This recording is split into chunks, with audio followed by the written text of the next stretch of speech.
Hello, everyone, and welcome back to Simply Renee. My name is Renee, and I want to say thank you so much for liking, sharing, commenting, subscribing, and clicking the notification bell to my channel. I truly appreciate it as it helps me to grow.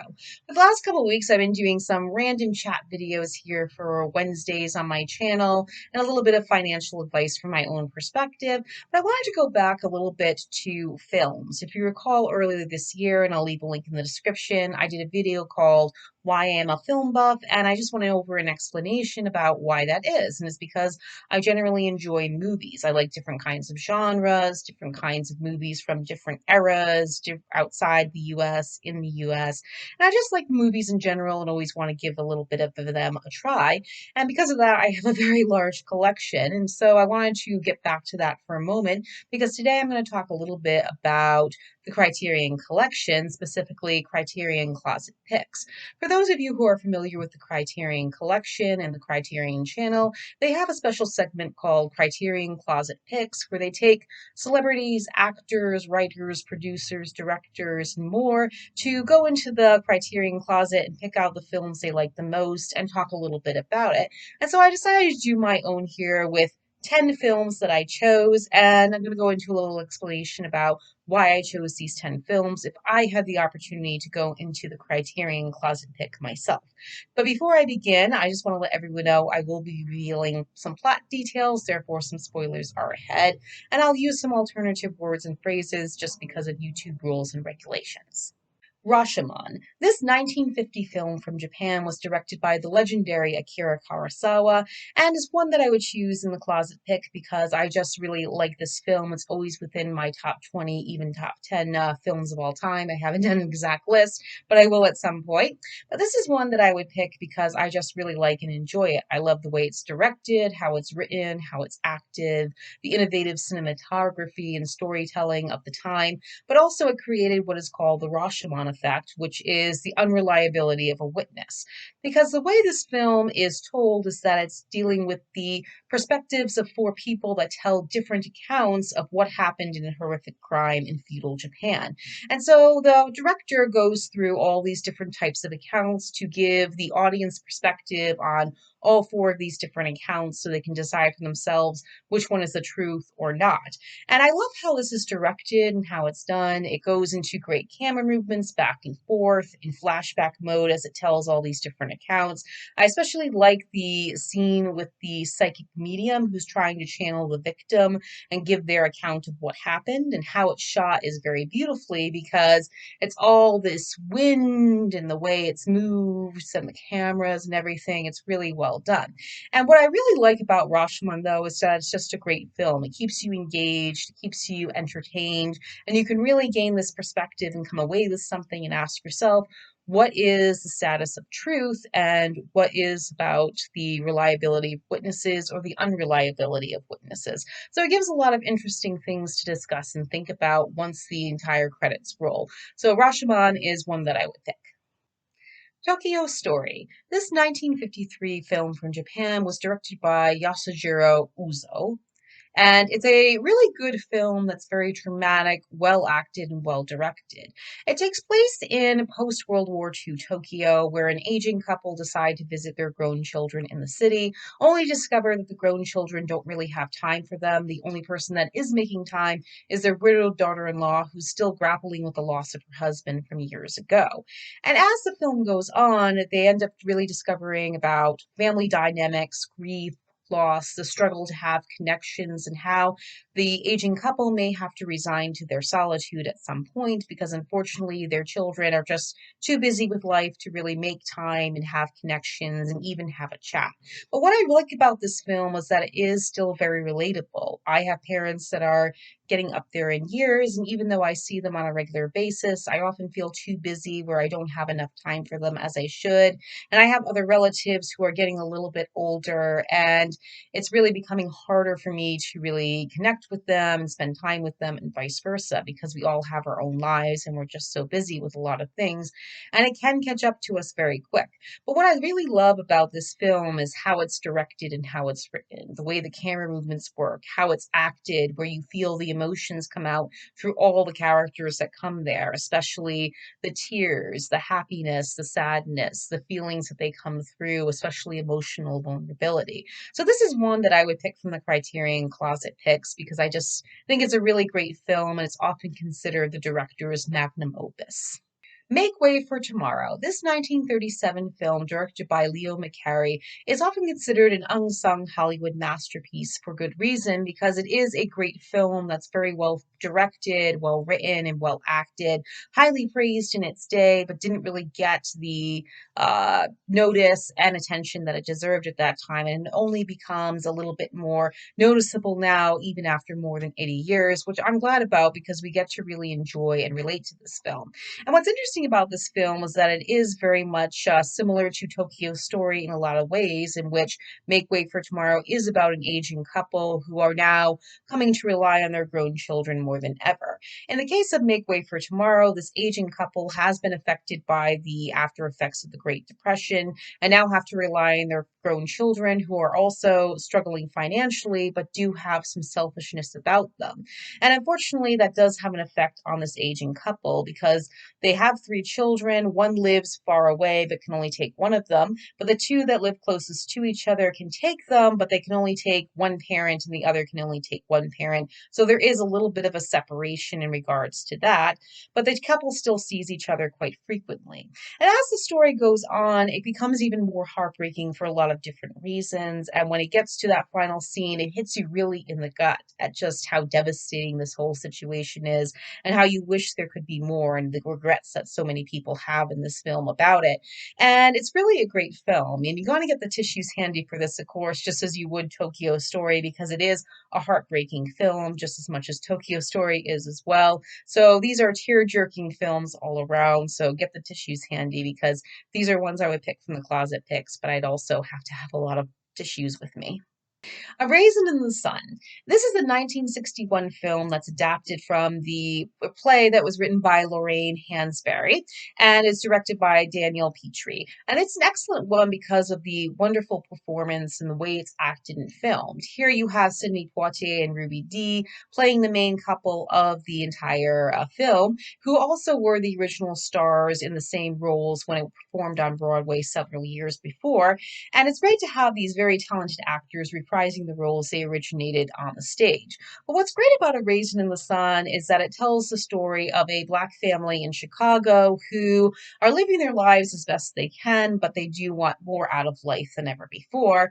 And for Walter Lee Younger, who is played by Sidney Poitier, he really wants that. He has a good job, he has a roof over his head, but it's not enough. He wants to be able to have a house and have something better and bigger than what he has. And it causes some tension within the family, but they do agree that there should be something more than just beyond what they're experiencing right now in the Chicago city life. And so as they wait for a life-changing life insurance check that could turn around their entire fortunes and give way to a better future, they find themselves battling a lot of things, tension with the family, dreams that have been deferred, as well as the racial tensions that exist in Chicago. And it is a great film. It is a wonderful one. The play is great as well, but I really think this film is fantastic. And when it comes to Sidney Poitier, I grew up with him and really enjoyed him. And I always considered In the Heat of the Night and To Sir with Love to be his best performances. But now I would actually consider A Raisin in the Sun to be his best performance. I think he acts the character well. He does a great job of capturing the anger, the sadness, the kindness, and the struggles that he's going through internally very well. I think he plays off very well with Ruby Dee, who's excellent too. And also, there is great performances all around by the entire cast too. So I do think A Raisin in the Sun 1961 film is not only a great one, but one I would pick from the Criterion Closet Picks and keep with me. Do the Right Thing. This 1989 film is considered a masterpiece of film, but also in Spike Lee's collection. Spike Lee wrote, directed, and produced this film, and it is a great one in general. It's all about a single day in which everything seems fine at first. There's some easygoing conversations, everyone seems to be okay, but it is becoming a hot day, and as the hours drag by, it becomes even hotter and hotter. It's the height of the summer season, and as a result, everyone in the neighborhood that they live and used to have some kind of easygoing conversation, getting along okay, begin to unravel. In combination with the heat, but also the underlining racial tensions that everyone has had at one point or another, start to come out, and it becomes a battle of no longer easygoing conversations. They start to have fights, they start to get irritated with each other, they start to have some conversations in passive aggressive or aggressive behaviors, and eventually explodes into something more tragic and bloody. But what I do love about this film is that it's crafted very well. It tells a story of people who are just trying to live their lives, but they also have a lot of struggles internally and outside it. They don't like a lot of the things that are going on. They like to have the neighborhood stay the way it is. And a lot of it's because it's a majority Black neighborhood, and there are some tensions with the white neighbors that live there, as well as the non-white and non-Black neighbors that live there. And there's a lot of tension as a result of everything that's going on, including this being at the height of summer with all the record setting heat and everything contributing to that. Now, Spike Lee tends to be a very controversial director in a lot of ways, but I do think he's overall a great storyteller and director. And I think he created a masterpiece with Do the Right Thing, because basically the message of the film is to do the right thing, even when you have this tension of what is the right thing to do. And there's a lot of things you can take from this film that are thought provoking, create discussion. And I think it actually is still relevant today, where a lot of these characters in the film are not what I would say necessarily bad people, but they have reasons to be angry, reasons to express their opinions. And it's unfortunate that everything just gets too much and just implodes in a way that you didn't expect or want. But this is definitely one that I would pick for my closet pick because it also has some dark humor to it. The Umbrellas of Cherbourg. This 1964 film from France is an excellent one directed by Jacques Demy, and it is an excellent one because it's a unique musical in a lot of ways, in which all the dialogue in the film is sung like a song in a musical type form. And it's all about a young couple that hit it off and fall in love, and they really want to spend the rest of their lives together, but there is a block in their relationship as the man ends up having to be sent off to war in Algeria, whereas the young girl has to stay behind and work in her mother's umbrella shop. And they hope to see each other again, but circumstances arise in which it might not happen completely. But what I really love about this film is that it's beautifully filmed, it's excellent colors and beautiful technicolor, so the colors really pop, everything looks very pleasant and pleasing to look at with such great, beautiful colors that come out there. It's pinks, blues, and so much more. The umbrellas are an interesting part of this entire film as well. But what I really love about it is that it shows a tale of young love that is doomed and may rise again, possibly. It tells a story about two people trying to find their way and what happens afterwards. And again, it's done in musical form through all the dialogue entirely. So I do think it's a unique musical film, and it's one I picked from the closet pick of Criterion as a result. City Lights. This 1931 film was written, produced, and directed by Charlie Chaplin. Already a very successful movie star, he didn't want to let silent films go. In 1931, talking pictures were all the rage, silent films were gone. We're ushering in the talking pictures permanently. But for Charlie Chaplin, there was an expressive beauty in silent films that he didn't want to let go of, which I could understand. I like silent films myself, but more on that in another video. And City Lights was a risk. He's deciding, I'm going to make a silent picture, even though talking films are all the rage, and that's how it's going to be. And it paid off because City Lights is an excellent one and something that I would pick from the Criterion Closet Pick closet no matter what.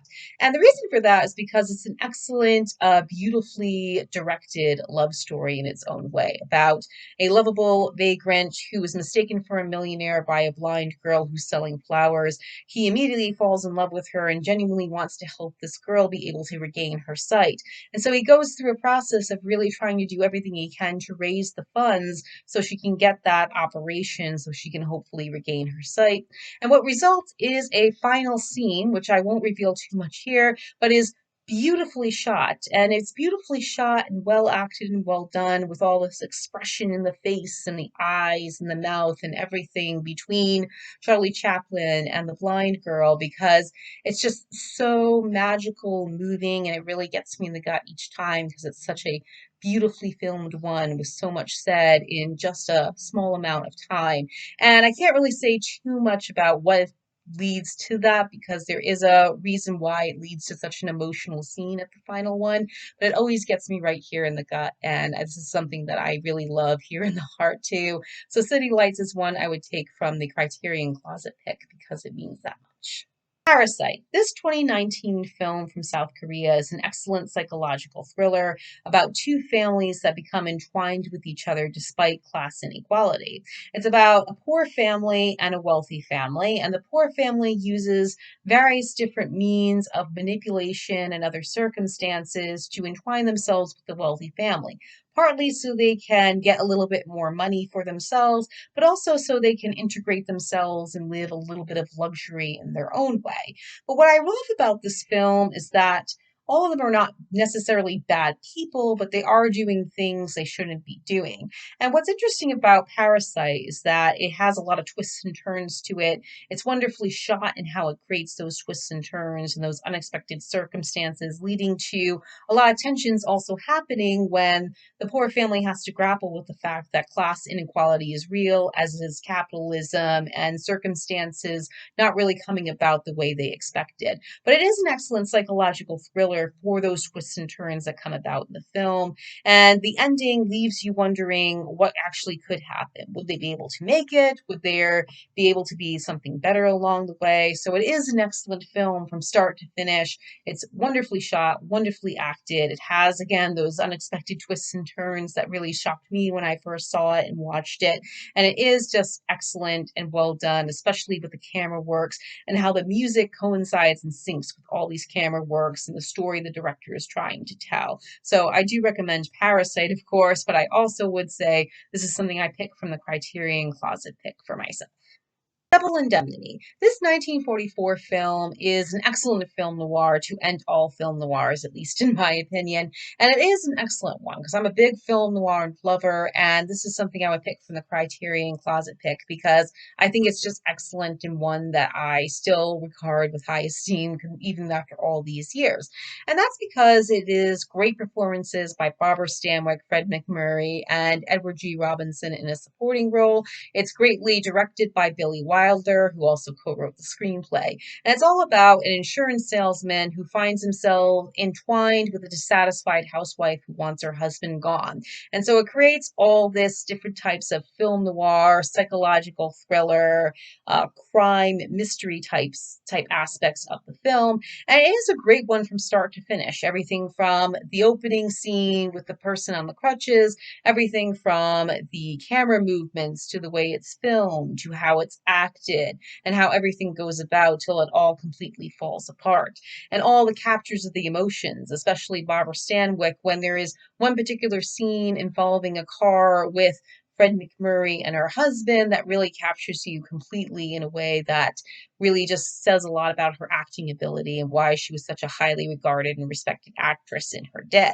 But what I really love about this is that I do see it as the definitive film noir.